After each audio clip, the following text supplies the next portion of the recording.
America's most exciting radio talk show, The Savage Nation.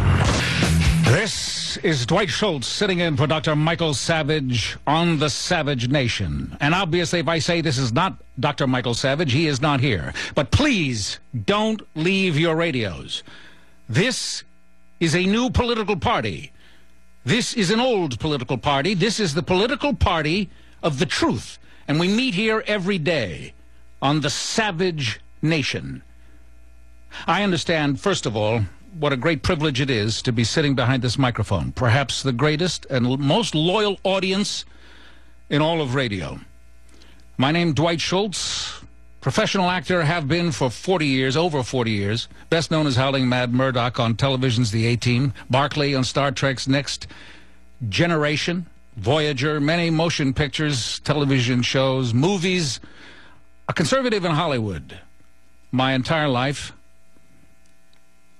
but an aficionado of talk radio.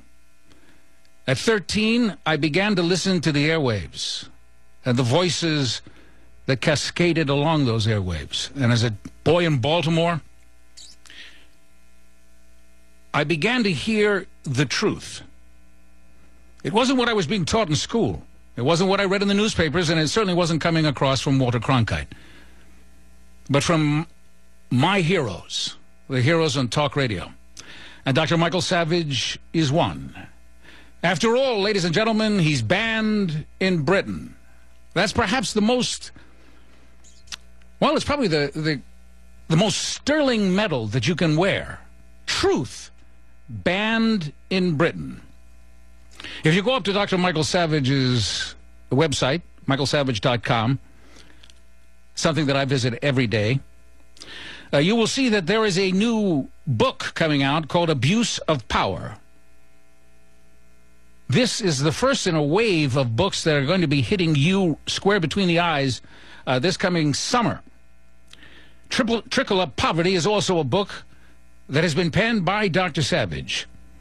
It is the all-time gift, the all-time gift to give to anyone who is in search of the truth. And by heavens, I cannot tell you. There are moments when I despair. There are moments when I despair, and then I tune in the radio just to listen, just to get a little bit of sympathy from somebody who has seen through the fog. And think about this just for a minute. The situation that we're in. I have to go back to the beginning. I have to go back to the very beginning of this administration, this President Barack Obama and his administration. Imagine that you're at a party and your mother couldn't attend. She was home taking care of the children, your brothers and sisters. And you go to this party with your father. And at the party, people are talking about your mother, and they're calling her a whore. They're taking turns. They're calling her a whore and using other four-letter terms. And your father's just sitting there, shaking his head, yes, yes, in acknowledgement of what they're saying. And they're telling him, you know what, you should get rid of this woman. You should throw her out, cast her out, get rid of her. And you as a child, you're sitting there, you're stunned. And at the end, your father gets up and he shakes hands with all of these people. And then you leave and you get out into the car and your father doesn't talk to you. And you're too frightened. You are too scared to say, what the hell were you talking about? Why didn't you say something to defend your mother? But you're in the car and you're silent and you're shaking. And suddenly your father stops at a house of a relative. And he tells you to get out of the car and follow him up to the door. And you do.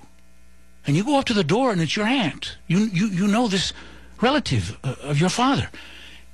And he apologizes for your mother. He apologizes for who she is, what she is, how she takes care of her house. And then you move on back into the car, go to another house, to another relative. And the same thing happens. Well, that's the way this administration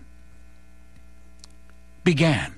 When this president went down to Latin America and listened to Chubby Chavez and Ortega and the Castroites attack this country. And then he came back here to the United States as if it was just normal, just everyday, an everyday occurrence.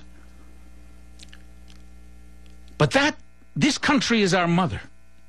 And he ostensibly, as commander-in-chief, is our father. But then, again, look at what he just did as commander-in-chief. Think about this, ladies and gentlemen. There was a budget battle. And we're going to talk about this budget battle in a few minutes in stark terms, about when it was planned and why it was planned and why it turned out the way it did. But there was a budget battle. And unlike any other father of our nation elected as president, when it came time for the budget to be voted upon on a continuing resolution, because we didn't have a budget, the Republicans in the House of Representatives, had a bill which would pay the men and women in the military, pay them, that they would be paid, no matter what happened. If we couldn't pass the budget, if we reached an impasse, at least the military would be paid. The president, who had just recently started a war, oh, he called it a kinetic military action. We can figure out what the hell that is later. But he starts a war, and then he says he's not going to allow a bill to pass which would pay men and women in the military. That is a distraction. So he starts a war and then says, no, I'm not going to pay them. And yet he is called the commander-in-chief. It is not surprising that this would happen. In fact, it is probably the first time in my memory, I'm 63 years old now, if you had said that, oh yes, this president will start a war, but he will not pay the men and women in the volunteer armed forces that he is going to send into battle, this is probably the first time that if you said this, someone would say, of course. Because in the back of all of our minds, in this party that meets here on the Dr. Michael Savage program, The Savage Nation, in this party, there is an understanding that we no longer have a commander-in-chief as it was understood for the last 200 and some years. We no longer have someone who is at the helm, who is interested in the betterment of the United States of America. We now have someone at the helm who apparently his sole job is to divest this country of its position, its place in the world, its power, and its money. That the chief aim of the man who calls himself the President of the United States is no longer the protection of the people in the United States of America, but rather the redistribution of its wealth to the rest of the world through an organ called the United Nations. It has now become clear that we thought we had a news media that would protect us from that, but it has become clear that that media has disappeared. That the guarantees of a free press, the creation of an organ that would look at politics and politicians and parties and critically state what was true and what was not, to inform the American populace that no longer exists. They still have the name, the New York Times, all the news that's fit to print. CBS News, NBC News, ABC News. But they no longer exist. They're no longer there. What we now have, and I think in this program today, I'm going to prove to you that what we have is a Soviet-style news organization. It's called state-run media by many, but it isn't controlled by the state. It's simply that we, the people, have allowed private industry, private news organizations, to slip through our fingers and to be consumed by ideologues from our universities who do not believe in the United States as the beacon of freedom. Communism is alive and well in our universities, ladies and gentlemen. Socialism is alive and well in our educational institutions. And they are about to consume us. This is Dwight Schultz sitting in for Dr. Michael Savage on the Savage Nation. And this is Dwight Schultz sitting in for Dr. Michael Savage on the Savage Nation. We are in a morass. We don't know where to turn other than to talk radio and to radio programs such as this for the truth. We're going to begin. Actually, this is truly ironic. A member of the Democratic Party, I was recently watching Fox News, and a member of the Democratic Party gave the best advice to Republicans that I have heard in a very, very long time. No Republican, in fact, has given his own party this advice, and it needs to be heeded. Because unless the Republicans snap to attention and recognize what it is that they're facing, and they have the information and they have all the ammunition to deal with the situation that they're in, with a president who is, in essence, a party to lawlessness. You just had a budget deal in which part of the deal is the defunding of czars. The president said, he's not going to pay attention to that. So he has a signing which says he's not going to abide by that part of the deal. Here is Dick Harpootlian. He's the South Carolina Democratic Party chairman. He's being questioned by Brad Blackman, who's a deputy assistant to Bush, used to be. It's a very short piece here, but listen to Harpootlian's advice to Republicans at the end of this cut. Go ahead. Well, you're right. The Americans are paying close attention, and the message that resonated loud and clear about jobs. Number 8, from the South Carolina Democratic Committee. How can now on any other future deals that you make with this president who claims to be bipartisan, when you leave the Oval Office and the bill comes to his desk, the deal is suddenly changed by the flick of a president's pen? As Martha pointed out, we don't have a line item the deal was always the deal. It's just that the Republicans didn't anticipate this, and you know they probably need to get a little smarter. There you go. Republicans need to get a little smarter. Republicans have the truth, you see. They've been given the truth but in several different ways. Savage has given everybody the truth on a daily basis. There's a new book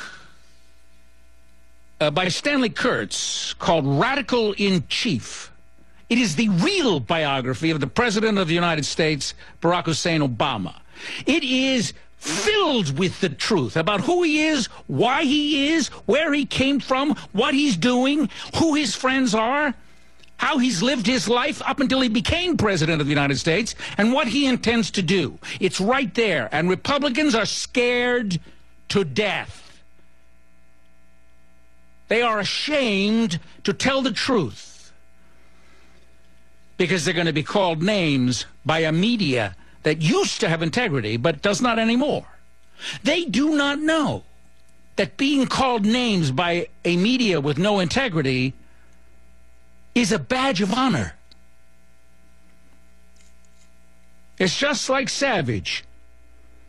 Here you have the leaders of Europe denouncing political correctness, denouncing cultural nonsense, equivalency, correctness, political correctness in every way.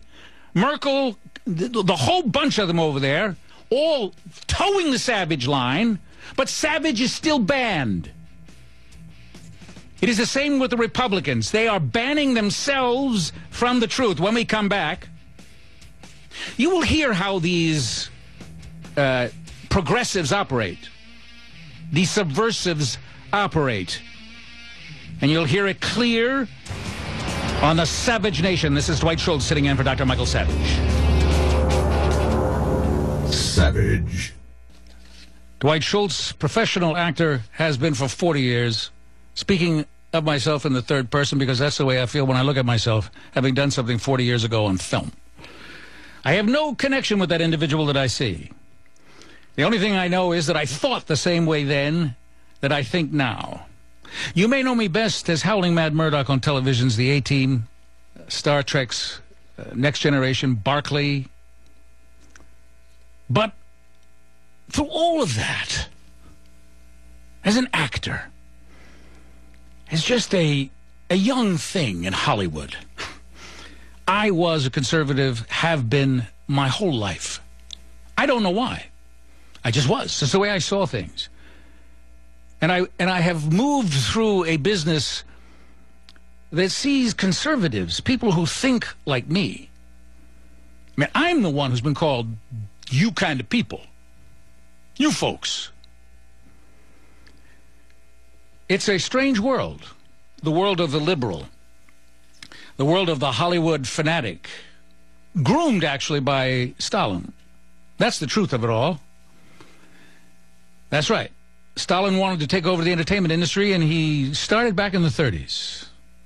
Moved right on through. Sean Penn's father was a commie.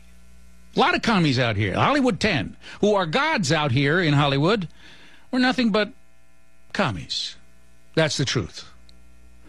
They'll still attack people like Ilya Kazan, who told the truth about them and their desires. They'll sit on their hands at award ceremonies when someone like Kazan gets an award. They still hold a grudge. But the truth is, when you use the word rat, they never think of people who wanted to betray this country as rats.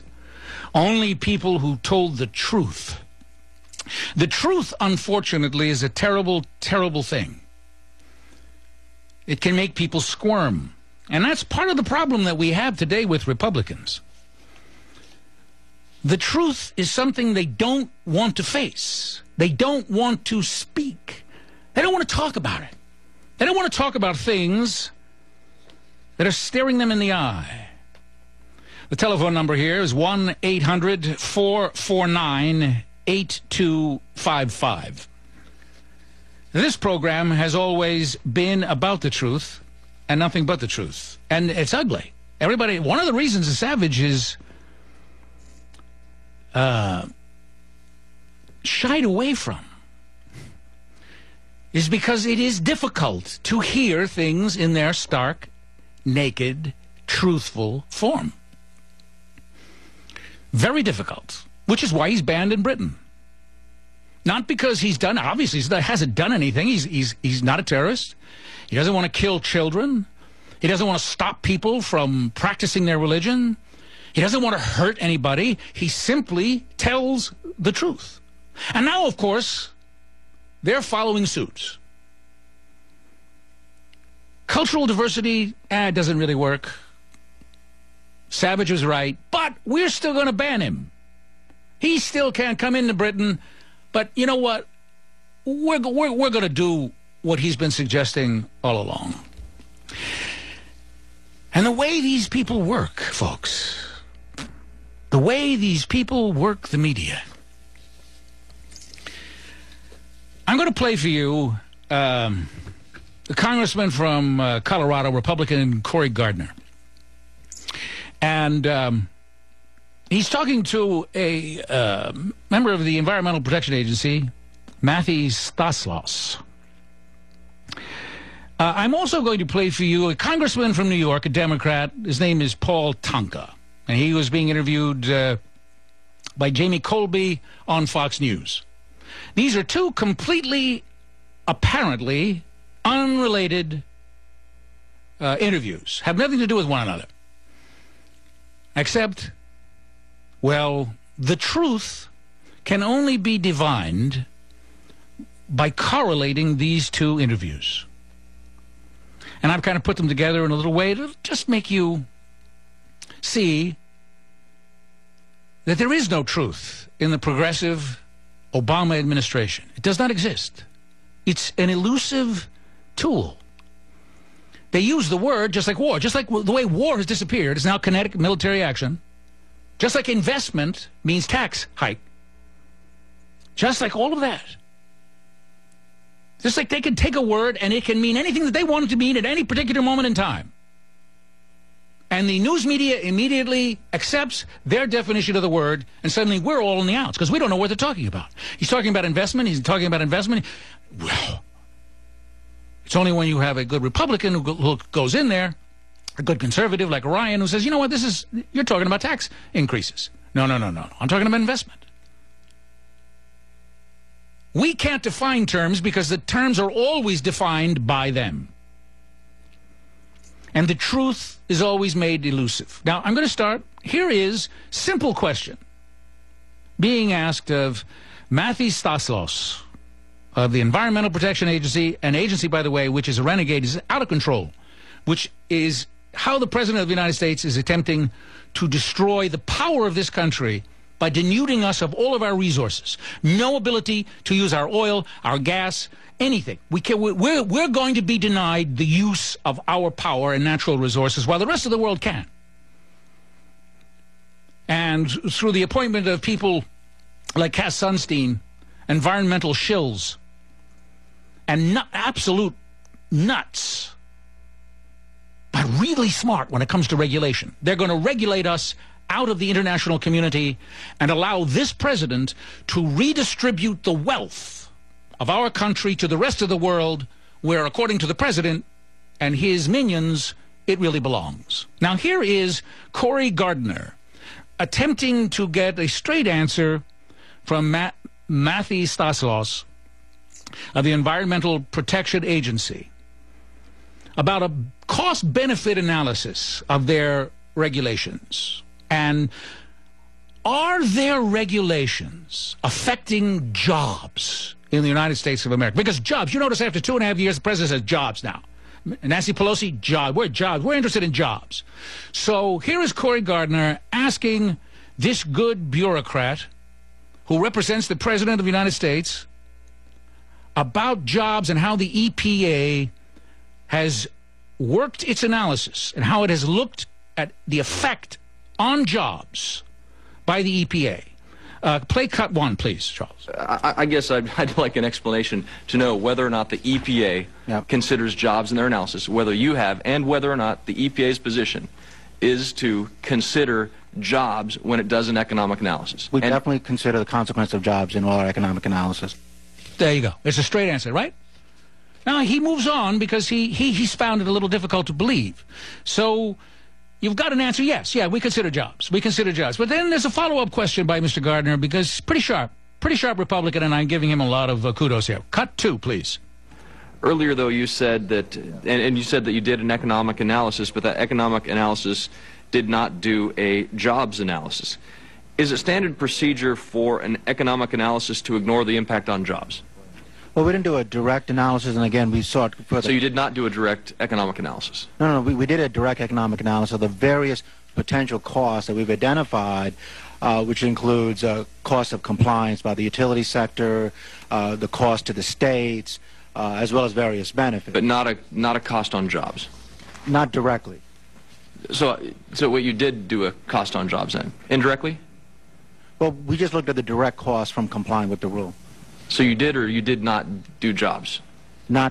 No, we didn't do jobs. So he said earlier we did do jobs. Now he's saying, no, we didn't do jobs. So Mr. Gardner has got a yes and then a no. Now we move on for him trying to be, hey, here's a yes or no. I need a yes or no answer from you. You're trying to specifically get this bureaucrat to state whether or not jobs are important to the Environmental Protection Agency. Cut number 3, please. So let me just ask that question, and I think it's a yes or no answer. Do you believe that the economic analysis that fails to show the impact on jobs, is that a complete economic analysis? Well, clearly we all, and the president has made that commitment. We have to look at job consequences of everything. So then the answer is no, it's an incomplete economic analysis. Well, I think the economic analysis pertinent to every rule is going to differ. And I can get back to you on the reasons. Well, no, I'd just like to know, I mean, is it your position, is it the EPA's position that an economic analysis that fails to take into account jobs, is that a complete economic analysis? Now, you see, he can't get an answer. The president is he's going to say everything that he possibly can say because there has been no analysis, cost-benefit analysis, when it comes to jobs. Although the president is now saying jobs, jobs, jobs. Although Nancy Pelosi is saying jobs, jobs. Nancy Pelosi said there were going to be 8 million jobs created from last summer. 8 million jobs. We didn't see them. In fact, what has the president done since he became president of the United States? What has been important to him? What has been important to him is the redistribution of wealth through health care. What has been important is global warming and the redistribution of wealth because of the climate change justice involved and homosexuals in the military and homosexual justice. It's only now that the president has found out that jobs, jobs, jobs are important. So play the last cut. This is the last cut from Mr. Cory Gardner and Mr. Soslos. Cut 4, please. So is it standard procedure then for an economic analysis to not include jobs?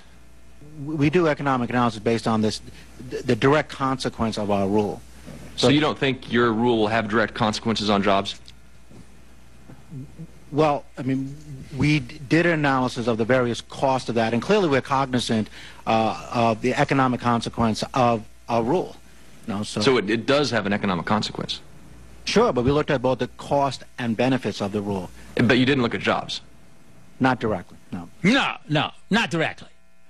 So they do look at jobs, they don't look at jobs, they don't look at jobs. There's nothing in this administration that has been created to support the propaganda that is now on the airwaves. They've sent their whole team out to talk about jobs, jobs, jobs, but the people whose job it is to make sure that the jobs are there are not looking at jobs.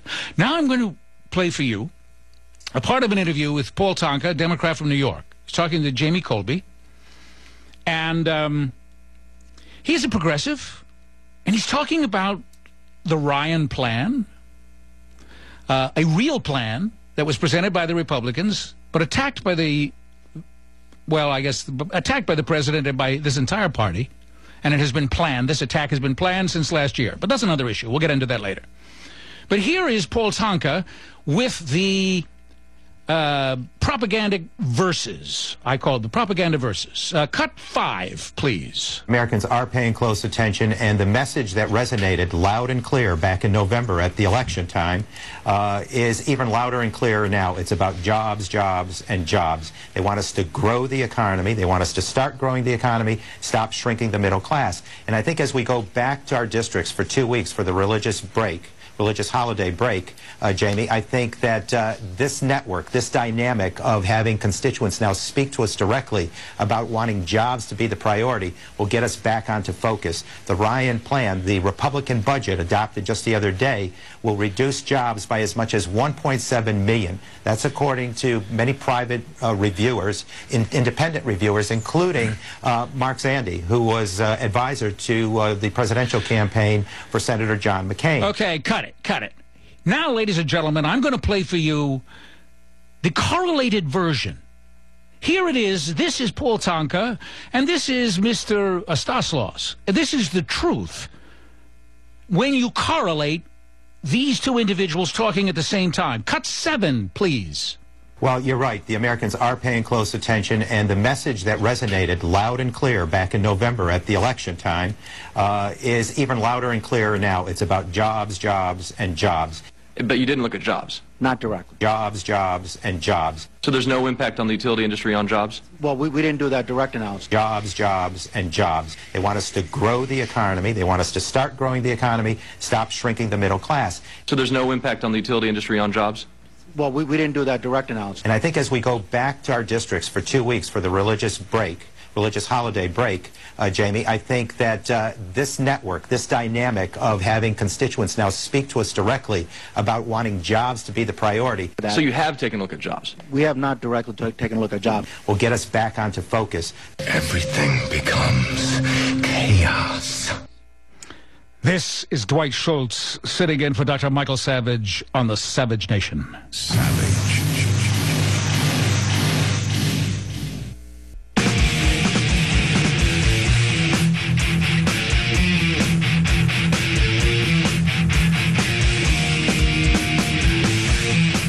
My administration will not rest until every American can find a job. So it does have an economic consequence? Sure, but we looked at both the cost and benefits of the rule. But you didn't look at jobs? Not directly, no. Jobs, jobs, jobs, jobs has been our mantra.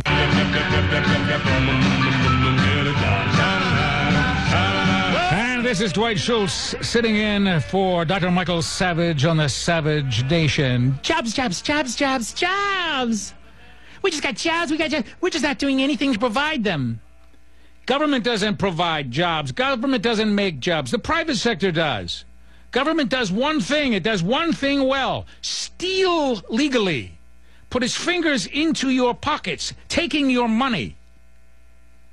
How could they talk? One thing, they are good at mantras. They are good at chanting, and I don't eat with chanters. Jobs, jobs, jobs. I don't eat, no, I don't eat with you. I don't eat with people who say things over and over and over and over again. Van Jones does it. They all do it. They can't say one thing and move on to the next. It's all jobs, jobs, jobs, jobs, jobs, jobs. With it. Gonna bring it down, gonna bring it down, gonna bring it down. All the people, power to the people, power to the people. It's all repeat, bumper sticker stuff.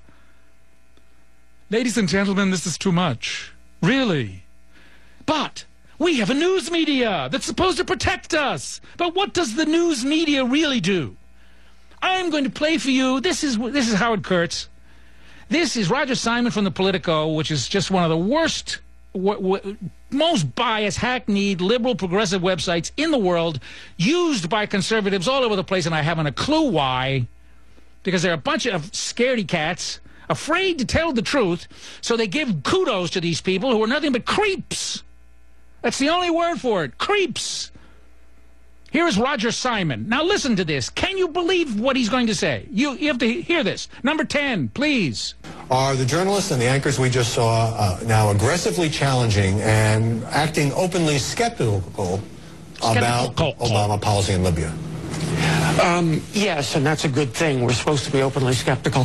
The bloom isn't entirely off the rose between Obama and the press, but reporters are starting to concentrate more than ever on what he says rather than how he says it. We will stipulate that he's the greatest orator of modern times. No, please, stop it. No, please, no, cut it. Please. Reporters are starting to listen to what he says. They're starting to listen to what he says instead of the way he says it. We're 2.5 years in. We're going to listen to what he says now, boys. Okay, I want you to listen to me.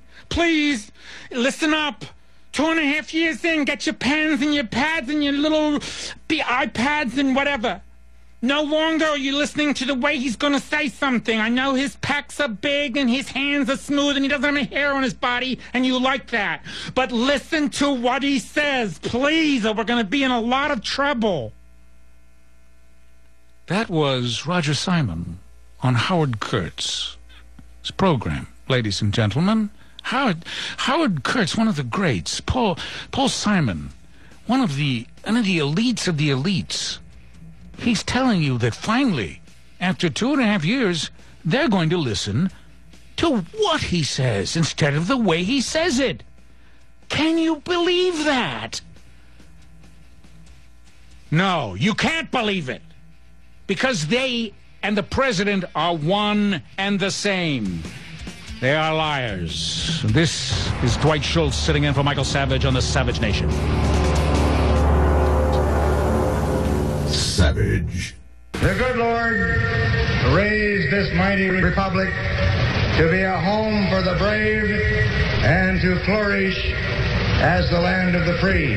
Not to stagnate in the swampland of collectivism, not to cringe before the bullying of communism. And this is Dwight Schultz sitting in for Dr. Michael Savage on the Savage Nation. You wonder, who the hell is that? Professional actor for 40 years, best known as Howling Mad Murdoch on television's The 18 Barclay on Star Trek's Next Generation and Voyager. Works in a film called Fat Man and Little Boy opposite Paul Newman. Many things on Broadway, television, movies. I'm a professional actor who's been avoiding a sex change my whole life, just as most of you have. And I hope we're never going to be forced into it.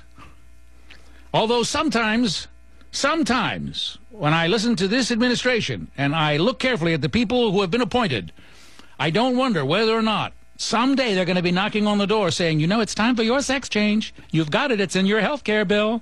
It's going to make things a lot easier, I promise. Not me, folks. Not me. I promise you. I make a promise right here to my wife, to my daughter, to my family. No sex change for me. I don't care how popular it becomes. Metrosexuality, the whole shebang, out the problem that we have today about this.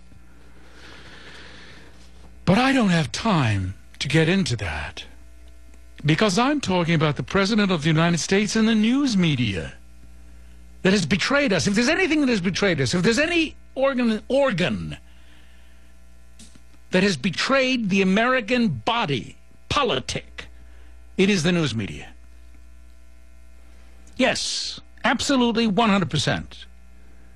We do not have a news media. It is a views media. It became a views media sometime that is sort of unclear, but we only have roundabout dates. But it no longer is a mediator between the parties. There was a time, I think, even when it was populated still mostly by progressives and liberals, that they had some integrity. You had a sense that there was an important question that had to be asked, and they were not going to shirk from that responsibility. That's not the case today. Today you are stunned. You are stunned if a question, for instance, there's up on Drudge. If you go up on Drudge, you'll see a gentleman in Texas, a reporter down there, had the audacity to ask the President of the United States a few hard questions. And you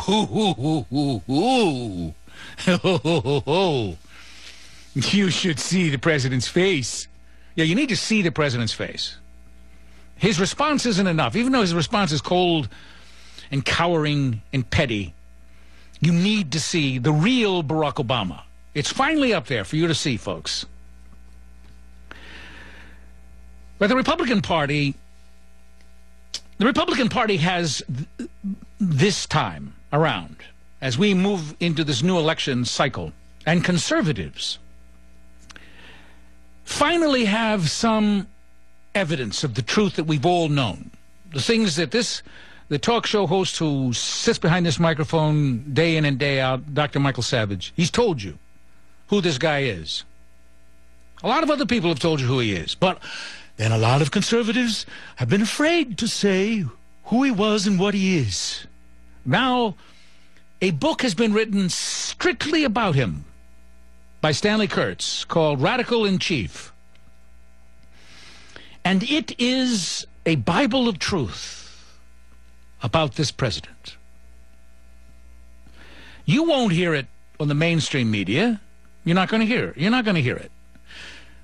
But it is an opportune moment for Republicans who value the truth and recognize that that is the most important weapon that they have at their disposal. I was watching this, the kickoff of the Democratic Party campaign, and they had an ad. It was on television, it's been on the internet, and there were all these people talking about jobs, nice faces, and the president wasn't there. And the Democratic strategist who was talking about this brand new kickoff for the campaign said, well, we don't need the president there. The most important thing that the president has is the trust that the people have in him. The people trust him. That's his big, that's his strong point right now. Well, if you read Stanley Kurtz's book, or if Republicans make use of it, they can do away with that strong point. Because there's one thing that is very clear, and that is that this president, Barack Hussein Obama, lied to the American people about who he was, where he was, and what he is. He's lied about everything. And this book proves it. And it is evidence and information and ammunition. Louis Slaughter, did you hear that? Ammunition. You said Republicans were coming to kill women. I'm using a military term. Well, military, not a military term, a violent term. I'm using the word ammunition. It should frighten you and get everybody upset. And Republicans should look at this book as ammunition, fuel, to use to go after the lies that this president has told about himself as he has been pushed forward by some of the most radical individuals in the United States, a lot of them emanating from the 8th Congressional District of San Francisco, the most radical enclave in the United States. Progressives, the name itself is just a sham. These are socialist, Marxist, communists, rats, who cannot tell you the truth about anything. Anything about themselves, about anything. There is no trust there. When they open their mouths, they're lying. And you have never heard this president asked a hard question since he was elected. If you have heard a hard question, then you should call the Savage Nation, 1-800-449-8255, and we'll discuss whether or not it was a hard question. But right now, I want to play for you, again, I played this in the last hour, just to kick this off. Here is really the real media as it exists today. Roger Simon on Howard Kurtz's program, and I left this little bit of Howard Kurtz in the beginning because he stumbles on a word. I like hearing him stumble. Here is, this is, in actuality, why we have a problem with the news media. Cut 10, please. Are the journalists and the anchors we just saw now aggressively challenging and acting openly skeptical about the Obama policy in Libya?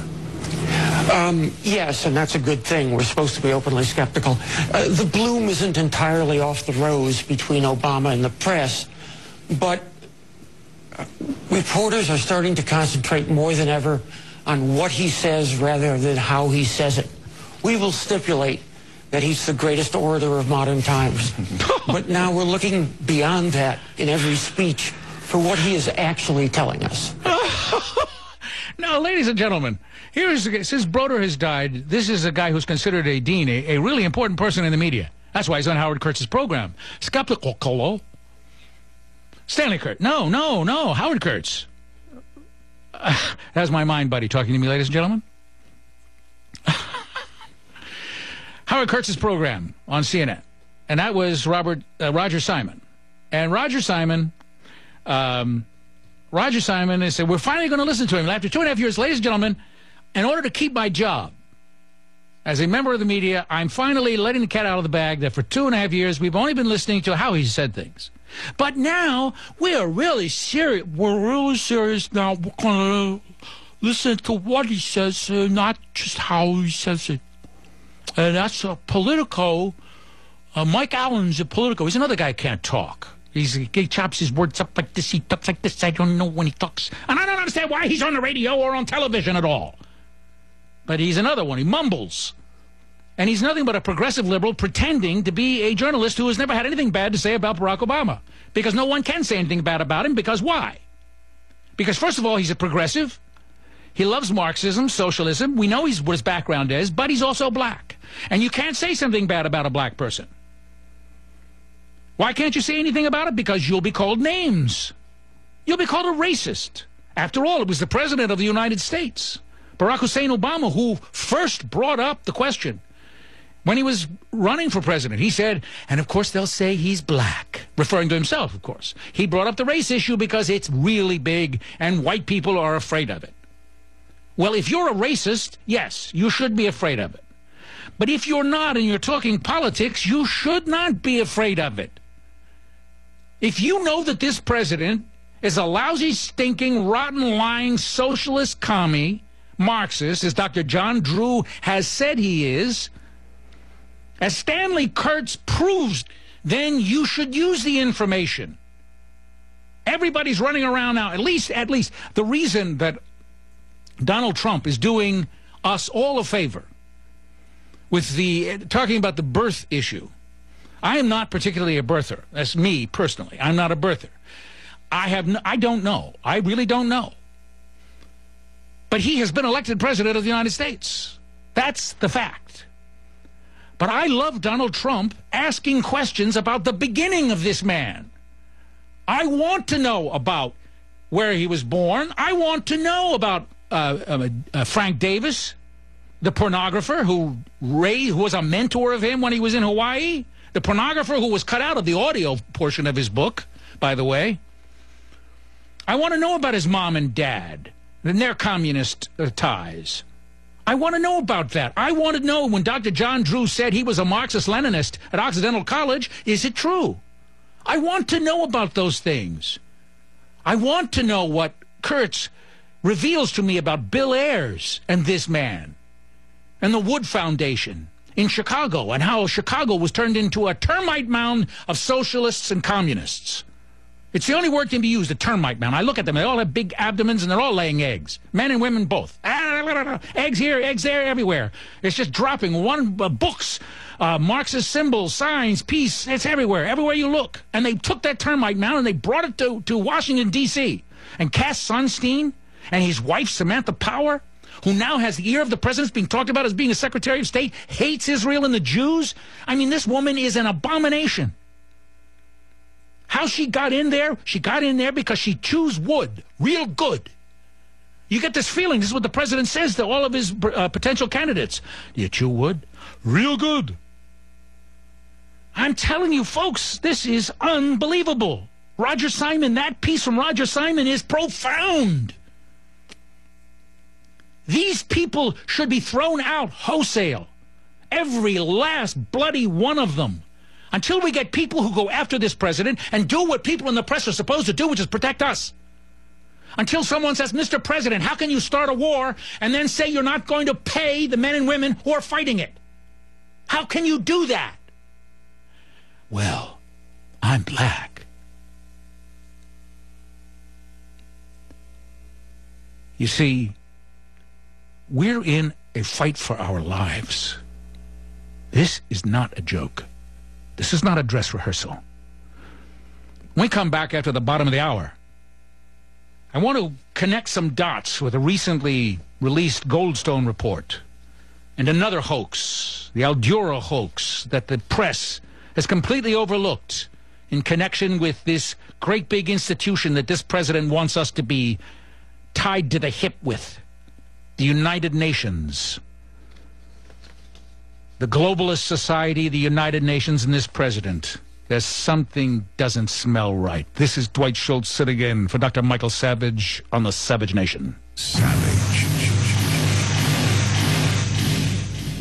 And this is Dwight Schultz sitting in for Dr. Michael Savage on the Savage Nation. And we are going to go to a caller right away. Seth in Texas. You are on the Savage Nation. Seth.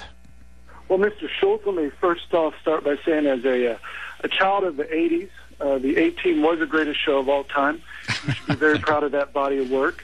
But, you know, everything that you have said on the show, from starting off about the left in Hollywood, news organizations, and the Obama administration, can be summarized with this: institutionalized groupthink.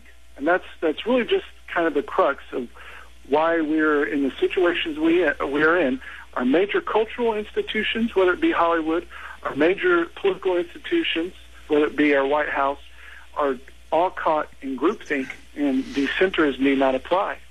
You know, and, you know, I would like to hear what you've done in your career to combat the groupthink that you come up against.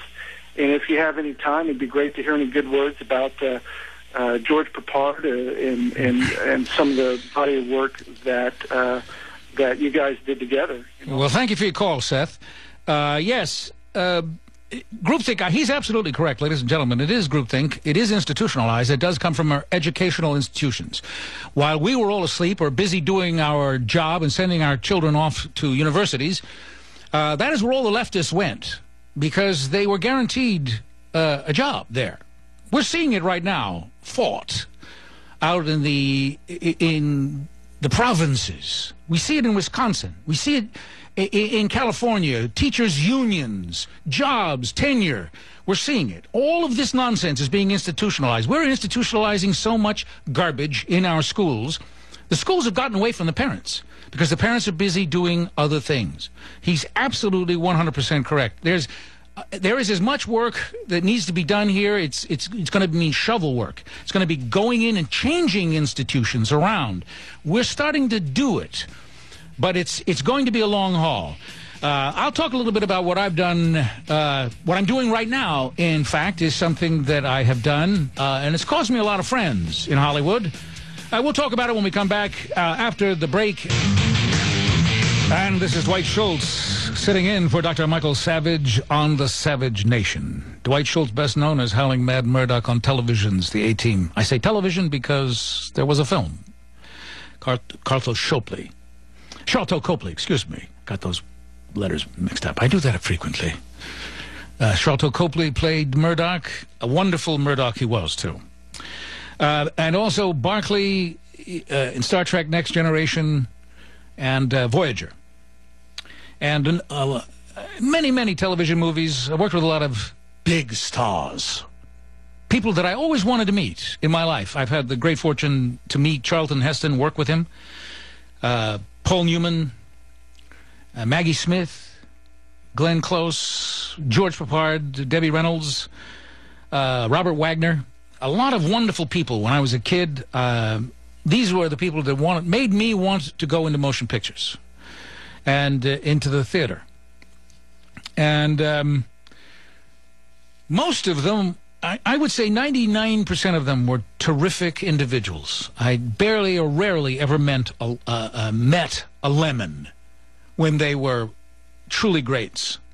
Only on occasion. And there's no point in talking about them.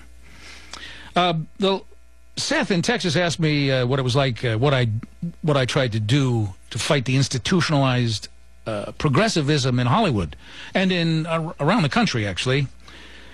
Well, what I did is what I'm doing now. Certainly after 9/11, I started doing podcasts and becoming very politically active over the airwaves, trying to tell people out there that not all of Hollywood was how Hollywood actually is seen. We're not Sean Penn's. We're not. There are many, many, many, many wonderful conservatives in Hollywood, and the number is growing. People are coming out of the closet in droves, actually. In fact, I will tell you this, that the recent film about Atlas Shrugged probably couldn't have been made 15 years ago. I haven't seen it yet, but I am going to. But I do know that I now am in contact with other people in Hollywood who are conservatives and who have been shoved out. I don't believe that there is a blacklist.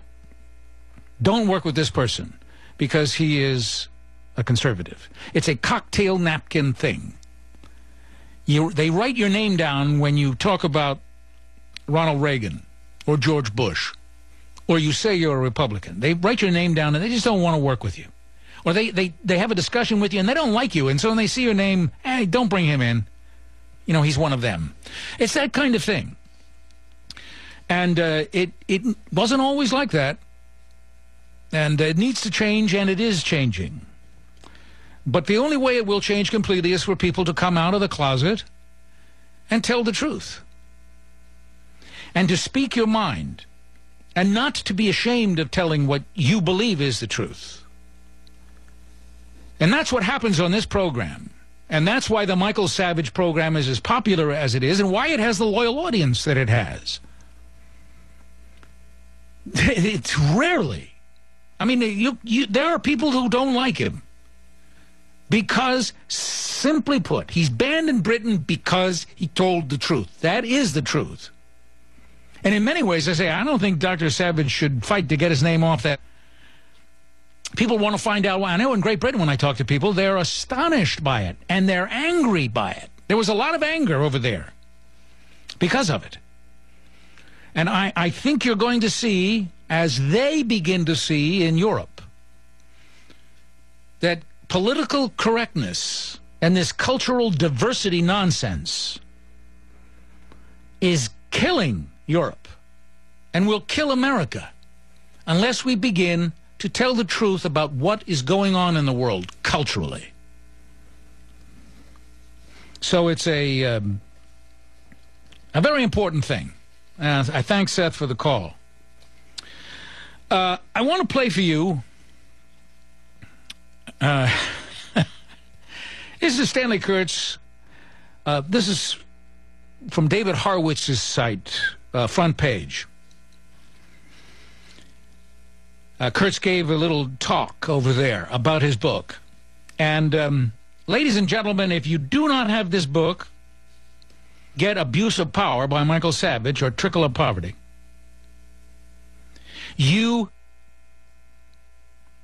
I have two little cuts I'm going to play for you, which are tidbits. If you don't know this book, if you haven't read this book, or you haven't heard him, well, you're not going to hear him in the mainstream media.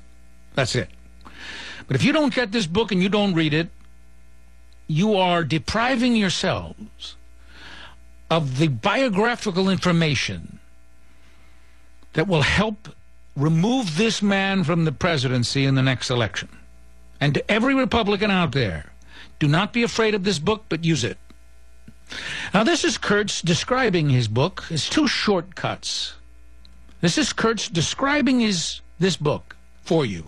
It's a little overview, but the good doctor, I think, would not be would enjoy hearing this, because it just simply repeats in a different way everything that Dr. Savage has been saying for these past few years.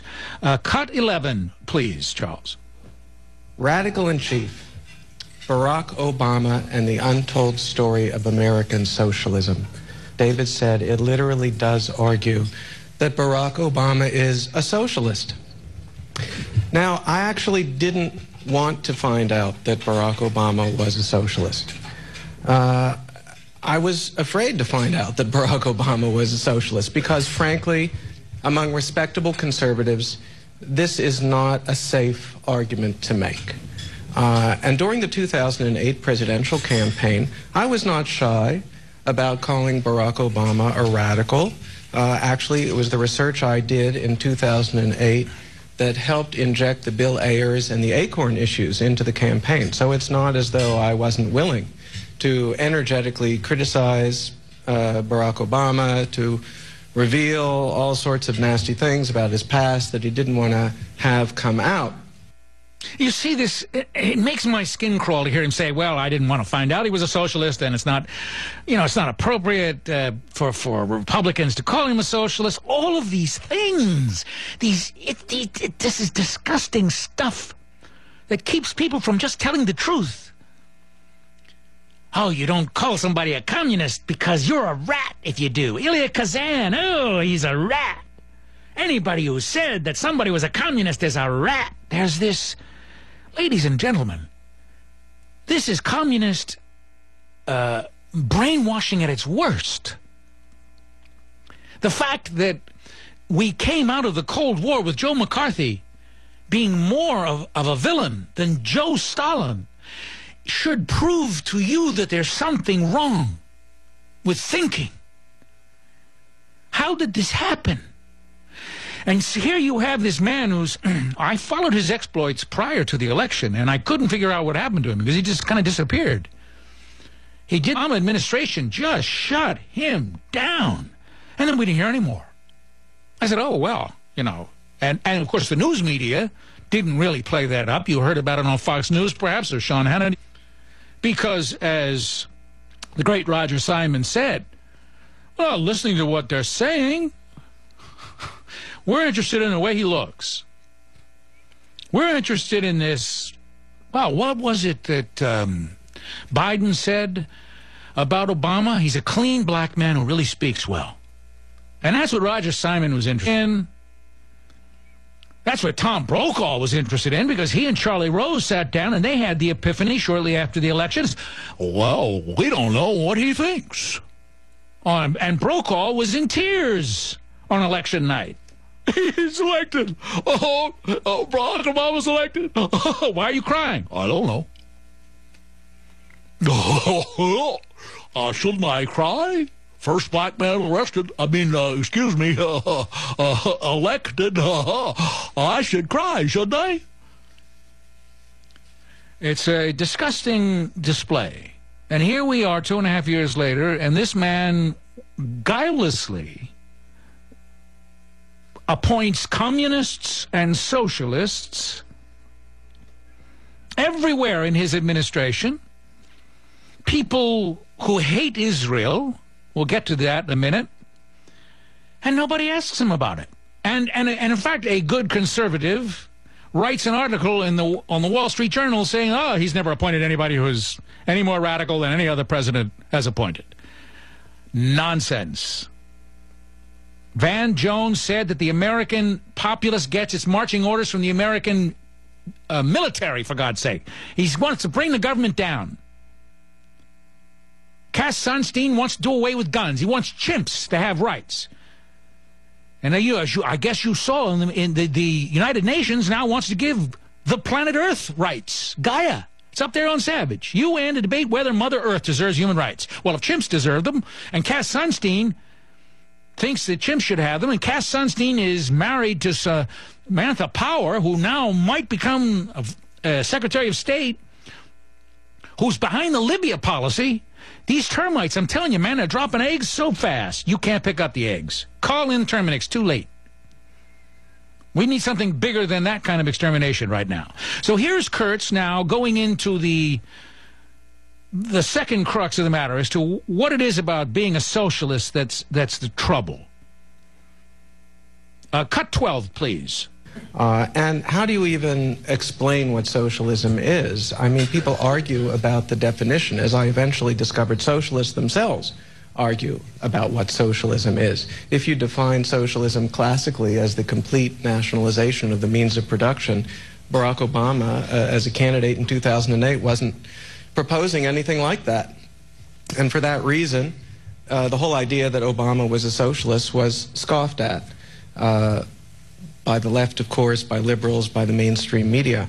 The problem is, as I began this archival research, just trying to fill out the research that I did during the 2008 campaign, I kept running into evidence of real socialism, people who thought of themselves as socialists, Marxists, hardcore, and a variety of socialism and socialists that I hadn't known about, that I think you could still call it hardcore, but it was a revised form of socialism that took over the movement after the 1960s and that most Americans know absolutely nothing about.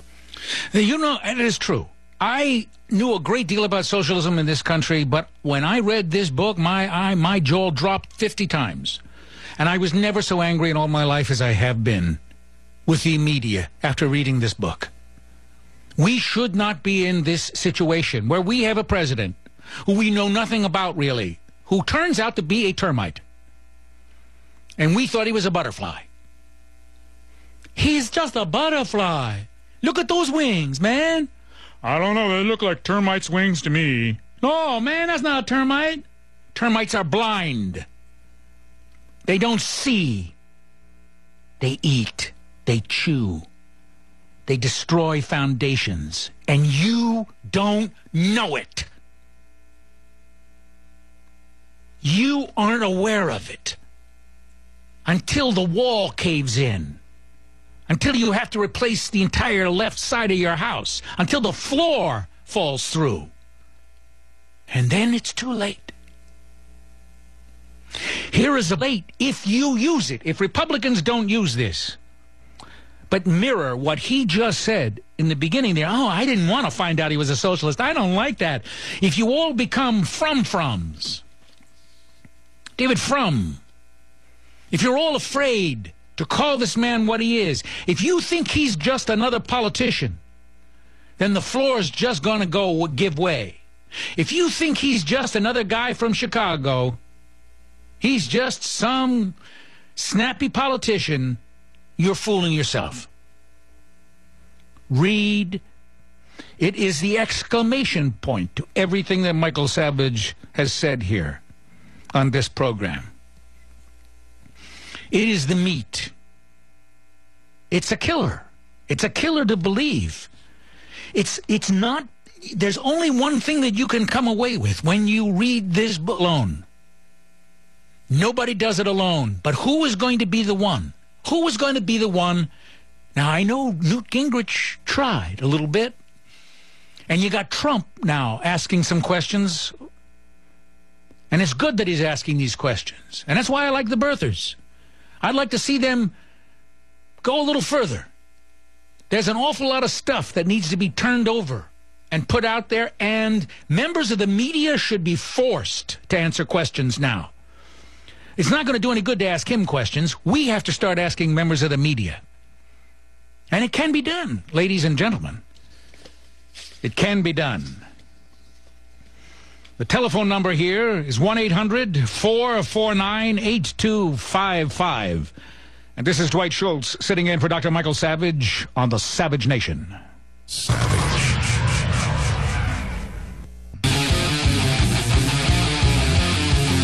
And this is Dwight Schultz sitting in for Dr. Michael Savage on the Savage Nation, and it's time to go to the phones. We have Scotty in Chicago. You are on the Savage Nation, Scotty. Good afternoon, sir. Good afternoon. All right, so I think you and Mike have so much in common, and I feel, you know, where you're coming from and all that passion that you're delivering through the mic. First, I just want to say that I really appreciate your honesty and everything you said about Hollywood and all that stuff.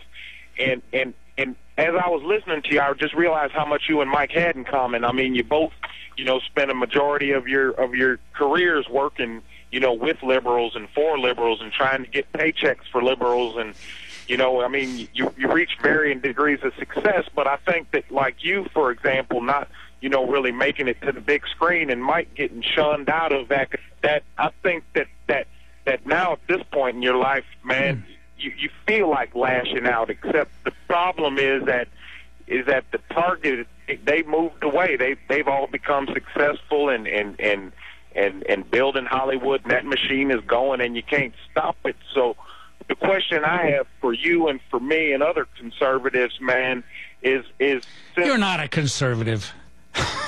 I'm sorry, what'd you say? I said you're not a conservative. Are you? Yes, I am a conservative, sir. I'm a tried and true red-blooded American conservative. I'm just trying to be honest, man. We've been. Where are you from originally? I'm from Kentucky originally. I'm living in Chicago now. But I'm saying, man, we got to wake up, man. We've been marginalized to the fringe of this argument, man. Mike's been banned in Britain. It's hard for him to get radio advertising.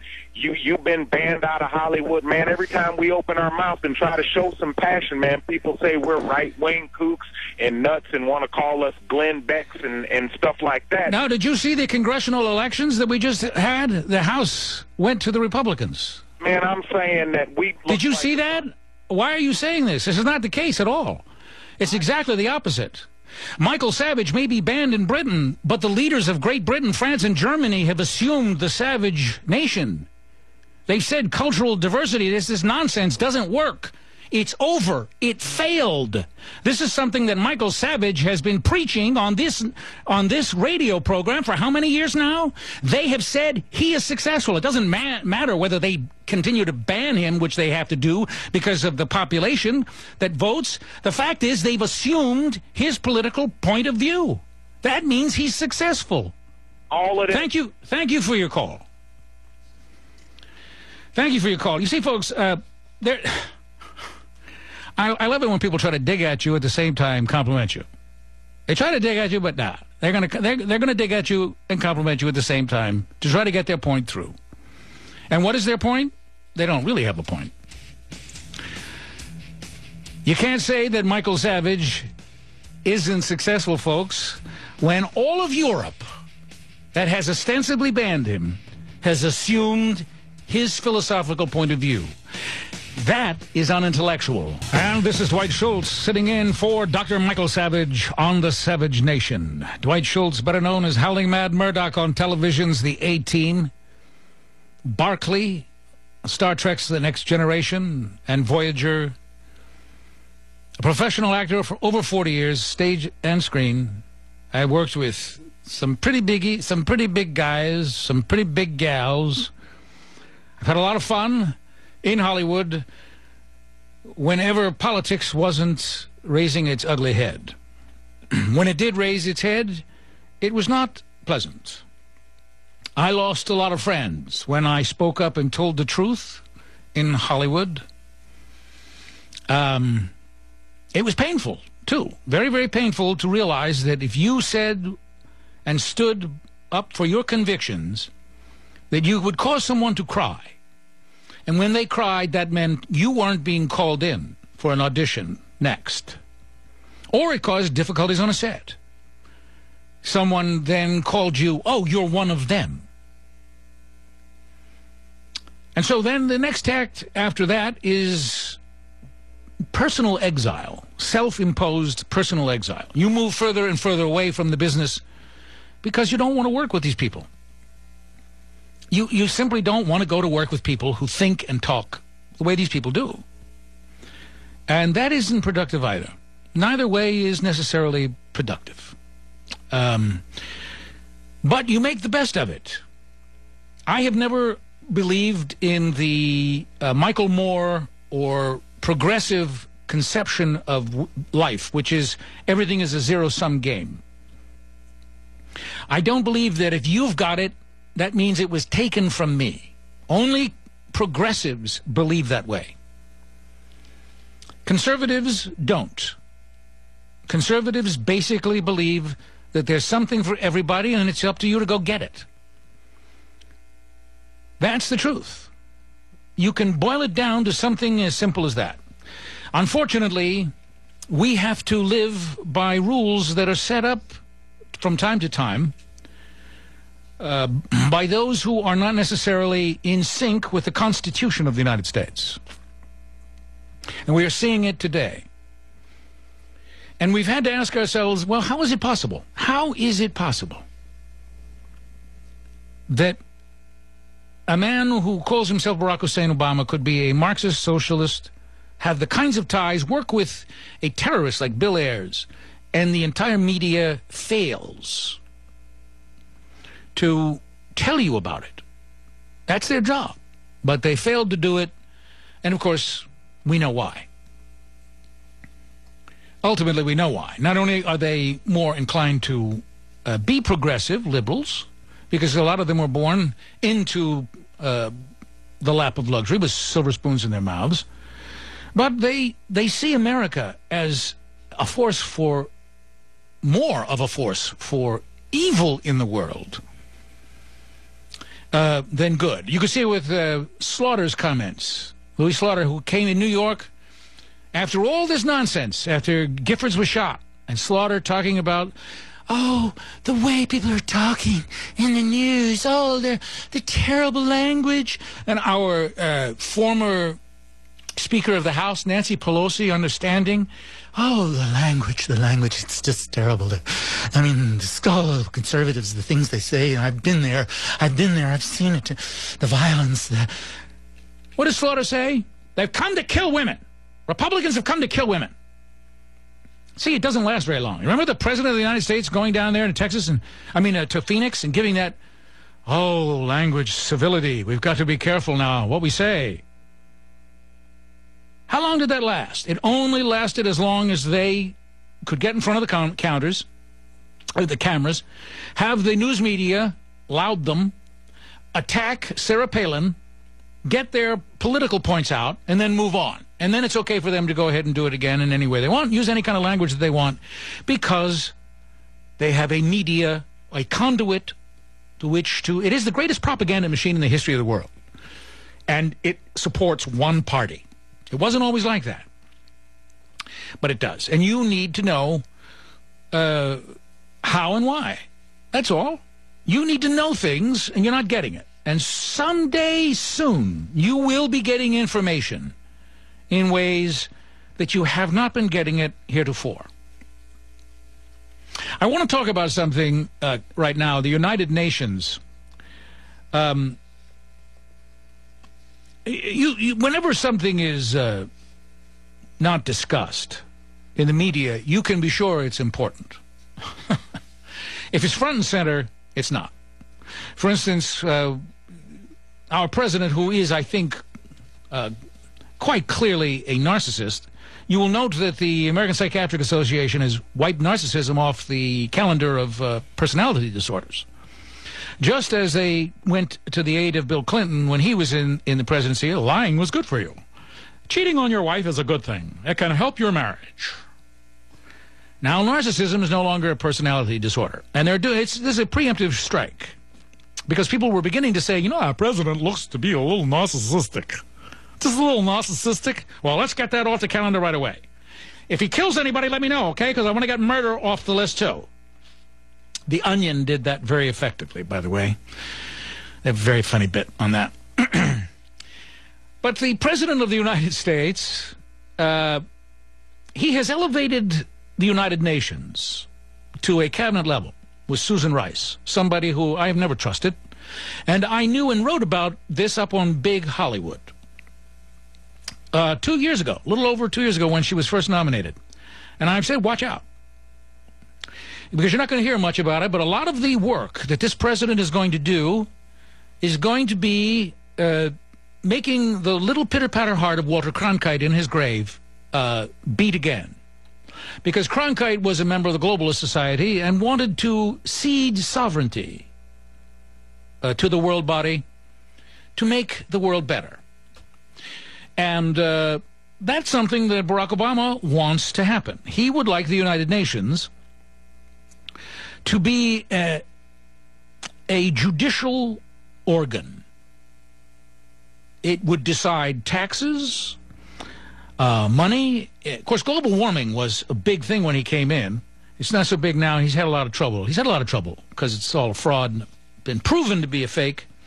And although he's an ideologue and is not giving up on it. But the UN was to be the conduit, the machine, by which wars would be decided, where we would go, how we would help, how we wouldn't help, who owes what, mostly who owes what. It would be a big funneling vacuum cleaner of American money. Yes, and there's an article. This should be a joke. This should be something that's in the Onion, but is not. The UN document would give Mother Earth same rights as humans. Let me read that again. UN document would give Mother Earth the same rights as humans. It's also up there on michaelsavage.com. Bolivia this month will table a draft United Nations treaty giving Mother Earth the same rights as humans. Oh, dear heavens, I've heard her. I put a shovel into her back. Oh, my God. What am I going to do? When you hear those cries from gardeners all around the country and mothers, people, please don't get upset. These will be people coming home from school understanding that all of these years, every time you've planted something, every time you've done something, you've hurt Mother Earth. And the president is going to buy up a lot of land in the United States. The federal government is going to do it, and you do trust the federal government and Barack Hussein Obama, right? You notice once the federal government buys up the land, it doesn't give it back. It's a very strange thing. But now that there is a bill in the UN to give Mother Earth the same rights as humans, that we have to protect it from being dominated and exploited to the point that well-being and the existence of many beings is now being threatened. Not human beings, because it would be good if humans were killed. In fact, Mother Earth, let's face it, would be much better off if we were all dead. And of course, Cass Sunstein and Samantha Power, the married couple who are in the White House and who have had a great deal of influence on your life, even though you don't know about it, who are behind the new policy which emanated from the United Nations and is driving the military, kinetic military experiment in Libya right now. The P2P, yes, P2P, we must protect. We who are part of the United Nations, we have an obligation to protect. We have an obligation to protect what progressives feel is essential to protect. Not what is in the best interest of the United States, but what the United Nations feels is important. Mother Earth. Mother Earth. Your money. The United States has too much money. The United Nations is the perfect place for progressives, have-nots, Marxists, and communists to sit down and say, you know what? You need to give us money. And President Barack Obama is the perfect president to say, you're right. He's already done it, in fact. Trust me. He has already told many nations around the world, many communists, many socialists, particularly at global warming conferences, that he is doing everything that he can to facilitate the new view of the United Nations towards the United States and the world. He's done everything that he possibly can. And we, here in the United States, have been left in the dark by the news media and all that it stands for. As I played in the last hour, Paul Simon saying after 2 years, we're now no longer just going to look at the president and his glistening pectorals when he speaks. We now have decided, after 2 years, with all the financial problems that we have and all the other problems, 35,000 people dead on the border south in Mexico, we are finally now going to listen to what he's actually saying. And I know it's a lot of catch-up. Not ketchup, catch up to do. But we're going to look back. We're going to look back now at all the things that have happened in these last 2 years and see if we've missed anything that our most incredible speaker, which we've stipulated, the most incredible orator in the world, we're now going to see if we've missed something important, like the Goldstone report, which exonerates Israel from all of the horror and travesty that it accused Israel of, for all of the intimidations that it accused it of, for the specious nonsense that came out of that organization. And we're also going to go back and look at the Al-Dura hoax, which occurred after the last attempted peace conference with the Israelis and the Palestinians. We're gonna go back and look at this because both of them were phony. Both of them were hailed by the media and by the Paul Simons of the world, and have caused any number of people to die because they had no courage to tell the truth. And then we are going to one of our callers, Jim in Texas. You are live on the Savage Nation, Jim. Yes, sir. Pleasure to talk to you. I was wondering if the American public realizes that the Democratic Party and Socialist Party are one and the same since the turn of the 20th century. You know, I don't think that they are aware of the transformation. You're absolutely right. They're not aware of it. They're not aware of when this whole turn to the word progressive, where it actually came in. Of course, Pelosi, you know, they started using it. And then Hillary Clinton started using the term progressive, and it was used very early. But you are correct. I don't think that the American public is aware that most of the black caucus are members of the American Socialist Party. You're absolutely right. Do you have a historical background, Jim? No, I've never really been involved in politics, but I did study my government history very well when I was in school, and they told me that there were three parties at the turn of the century, the Republican, Democratic, and Socialist. And the Democratic Party had the closest thing to their platform, so they absorbed the Socialist Party into their platform. That left Republican and Democratic, and it's just flip-flopped from there. It's steadily gone progressive. Socialists don't need a name for their agenda. All they need is an agenda. That's right. Very smart. Thank you. Thank you, Jim. Thank you for your call. And ladies and gentlemen, that is absolutely the truth. It is mind-boggling that most Americans are not aware that the Democratic Party, they're using a name of a party that does not really exist. And I just throw this out at you, and you should know this, that the Franklin Delano Roosevelt had two main advisors, Alger Hiss and Harry Hopkins. His two closest advisors, towards the end of the war, each one of those individuals was a communist agent. No question about it, verified, a fact. What would you call them today? This is Dwight Schultz sitting in for Dr. Michael Savage on the Savage Nation. Dwight Schultz is an actor, has been for over 40 years, best known as Howling Mad Murdoch on television's The A-Team, Barclay, Star Trek The Next Generation, and Voyager. I want to correct something I said. I said Paul Simon in the last...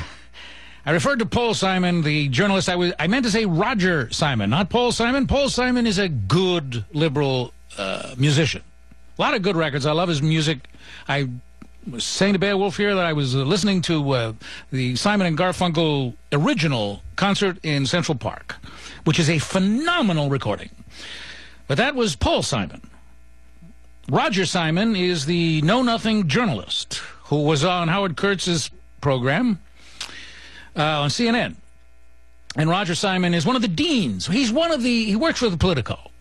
And one of the trash websites of all time. A bunch of libs, progressives, pretending to be journalists as they have been in newspapers for years. They fresh from the Washington Post, supporting Democratic candidates there and then supporting them on the web, but calling themselves Politico, given a lot of power by big-name talk show hosts. But actually they should be done with charm. But Roger Simon had the audacity to say that for a year and a half or 2 years here, they have not been listening to what the president's been saying, but only looking at how he is saying it. And looking at the president. We will stipulate that he's the greatest orator of modern times. There you go. Stipulate. We're going to stipulate something. You take and you dip something and you stipulate it. A little bit of red, a little bit of blue. He's such a lovely man. Barack Obama, I love saying it because it brings my lips together and I get to kiss myself. I am Roger Simon. And that is the truth. That's what they've been doing. They have been kissing themselves for 2 years, but because their jobs are on the line and because you are leaving them, they have now said, no, what we're going to do now what we're going to do now is we're going to listen to what he's been saying. And we're going to look back. While you have not been protected, what has happened? Well, the United Nations is going to give rights to the earth. Consequently, take rights away from you. Do you like that? Well, the president, the man who's responsible for even allowing this to happen, because trust me, this would not be happening with George Bush or with any Republican of note in there. If we had a real Republican, a real conservative, a real president, someone who loved the United States of America, this would not even be a potential possibility. But he's already elevated them to status that we can't even begin to discuss. And who is he, the president? What's he doing instead? Well, we've already pointed out to you that after 2 years they're going to concentrate on jobs, but they have no intention of concentrating on jobs. But they're going to talk jobs. They're going to concentrate on everything from an agenda standpoint except jobs, because jobs aren't on the agenda. Those sorts of things, groups of six, gang of six, this, touch that. And we don't get anything done. We like to look. That's what we like to do. That's what Simon was saying. We like to watch. That's what we do. It's Chauncey Gardner from being there in spades. Every member of the media is like that. So here is recently, we had this big budget snafu. And I want to talk about when the budget snafu was planned. But the president is a classless, mean guy. That's what he really is. A lousy, stinking, rotten, mean guy with a nice big smile. So they put out the word that the president's going to come forth with a meaningful economic parry to Paul Ryan's plan that the Republicans put forward. And they invite Ryan to sit in the front row. Now here is Obama, and it's just a little cut, but it has the piece that I want to focus on because he lies, as he always does. And then there's Ryan giving a response to it. And it's a fairly angry response, as it should have been. But it has great implications for the way everything is going to go from here on. Number 14, please. There's nothing serious about a plan that claims to reduce the deficit by spending $1 trillion on tax cuts for millionaires and billionaires. To meet our fiscal challenge, we will need to make reforms. We will all need to make sacrifices. But we do not have to sacrifice the America we believe in. And as long as I'm president, we won't. What we heard today was not fiscal leadership from our commander-in-chief. What we heard today was a political broadside from our campaigner-in-chief. I guess it's no coincidence that last week when the president launched his billion-dollar re-election campaign was the week we launched our effort to try and get this debt and deficit under control and get our economy growing. Yeah. Tax cuts for millionaires and billionaires. Tax cuts for millionaires and billionaires. Tax cuts for millionaires and billionaires. Every Democrat that appears on television and on every news broadcast says tax cuts for millionaires and billionaires. Every journalist who, over this past weekend, who was talking to anybody who the administration sent out or any Republican, why are we giving tax cuts to millionaires and billionaires? Even Bob Schieffer, old Bob Schieffer, is getting a little too old, I think, to be on television. He just doesn't get it right. There is no tax cut for millionaires and billionaires. Have you noticed that? The president can say it because he knows there's no one, not a single individual, will say to the president, Mr. President, this is the tax code that we've had for 10 years. There are no cuts for millionaires and billionaires.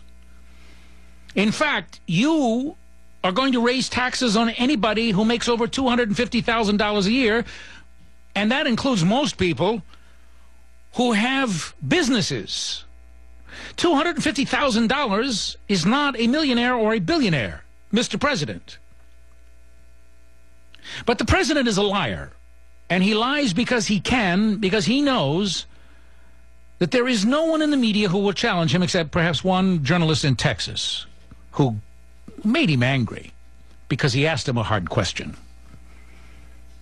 No. He can lie with impunity because he is a classless individual. There is nothing real. And he will bring Ryan there to sit in front of him the way he had the Supreme Court in front of him as a captive audience at his State of the Union speech when he lied about the import of one of their rulings, when he said that it could bring foreign influence into our court decision. He didn't agree with it. That's the executive branch interfering with the judicial branch, and the poor judges had to sit there with their hands on their laps and not applaud, being attacked by a guy who doesn't deserve the position that he has because he has no class. And he cannot help but be petty and venal. He cannot help it. And so while he has this guy who lies, who will bring a congressman in and try to humiliate him and demonstrate how much more powerful he is, because he can really slap him in the face and get away with it, what has been going on with his #1 objective, the United Nations, and making it the cornerstone of all of his policies? He put global warming into every single department of this government, including the faith-based outreach department set up by George Bush. They have a global climate change platform. Yes, faith-based outreach. It was all set up. It was all meant to be. The Defense Department, the CIA, NASA, everybody focus on global warming and global climate change, all through the United Nations. Through this organization that has never, ever, ever done anything to help anyone, to save anyone from calamity. They've helped a few children here and there, and along the way, they've taken money, and it stinks to high heaven. And just recently, we have truly an example of what this president has stinking beneath his feet, while he caters and coddles this organization that is as corrupt as any mafia organization. Have you heard about the Goldstone report? Well, if you remember back, our ally, of course you haven't heard much about our ally Israel, because this president has forsaken them, along with our Secretary of State. A lot has been demanded of Israel, but they've been attacked relentlessly. And the president has brought into his inner circle Samantha Power, a wife of Cass Sunstein,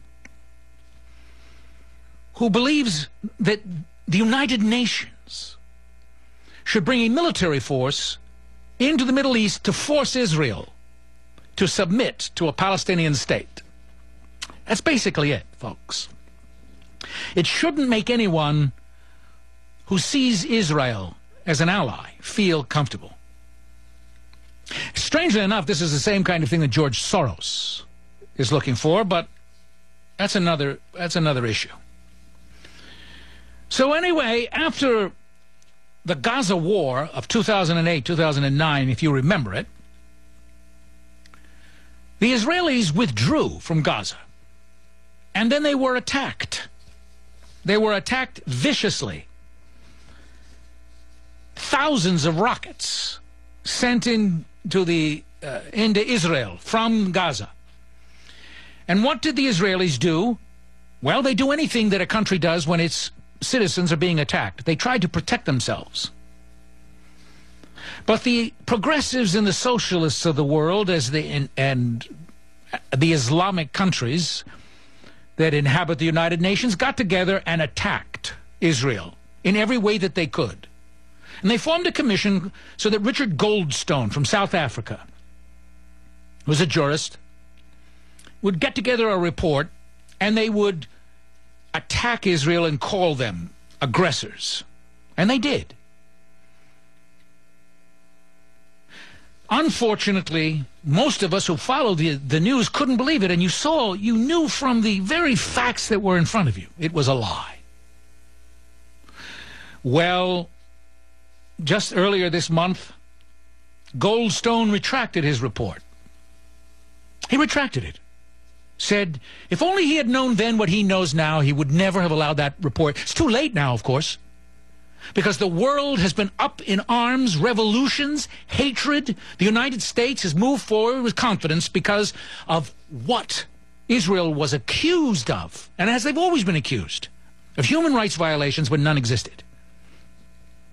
And I think that John Podhoretz in Commentary Magazine said it beautifully. There's a lot of throat clearing and argle-bargle about the necessity for investigations and the need for balance and the like. But the simple fact is this, that Richard Goldstone did not know in 2009 that Hamas is a terrorist monstrosity which functions parasitically off civilian populaces, while Israel is a beacon of war-fighting restraint in a manner practically unknown in the course of human history, suggests even more plainly that the report itself,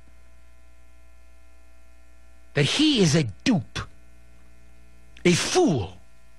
He is a clown and a worldwide embarrassment, not to mention a special kind of reprehensible and appalling figure of inglorious, hideous shame to his own people through the delivery and the promulgation of a false document that helped anti-Semites everywhere feel themselves justified. And it went all the way to the Oval Office. And Samantha Power loved it. And Samantha Power and the United Nations are together now. They were together in Libya.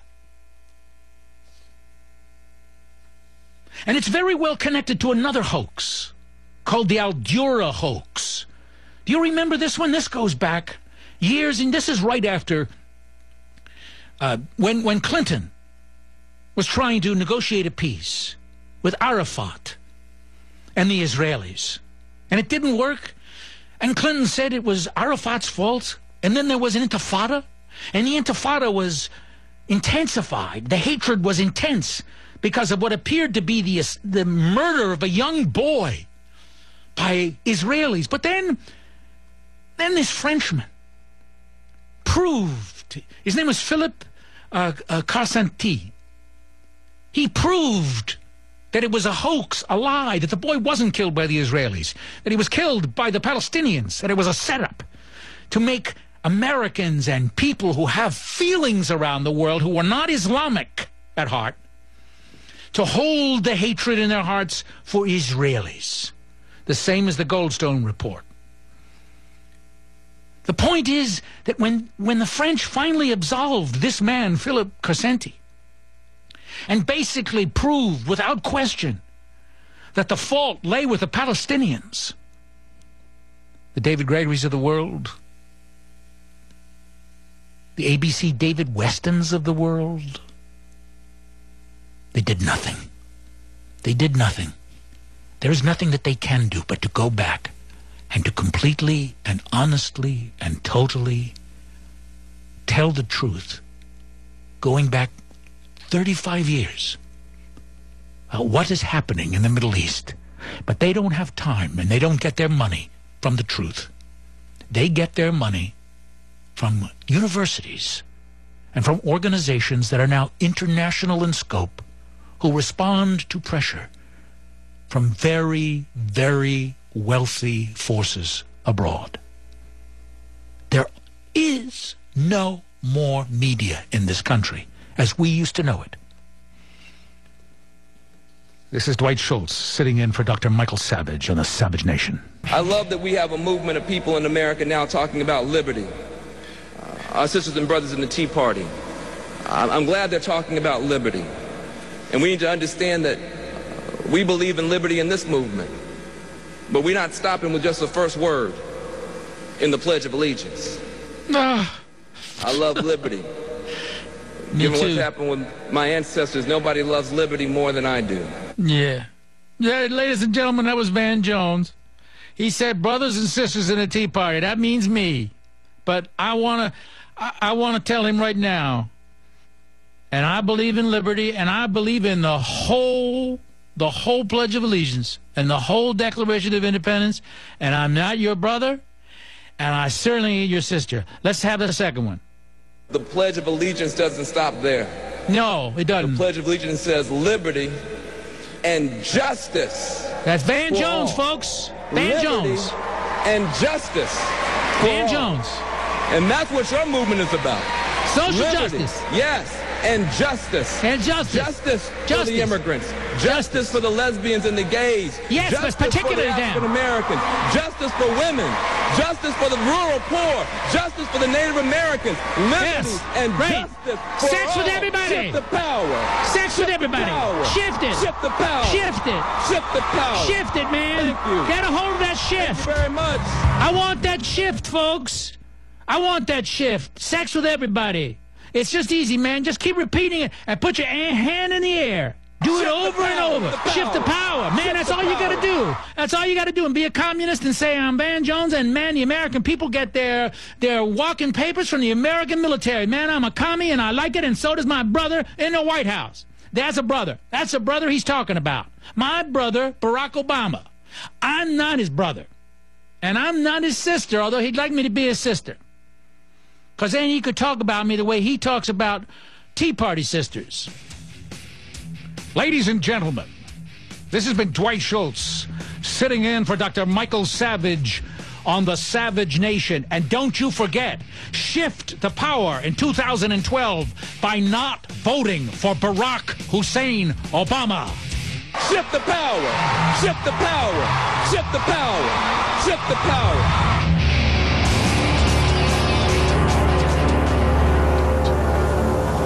Savage.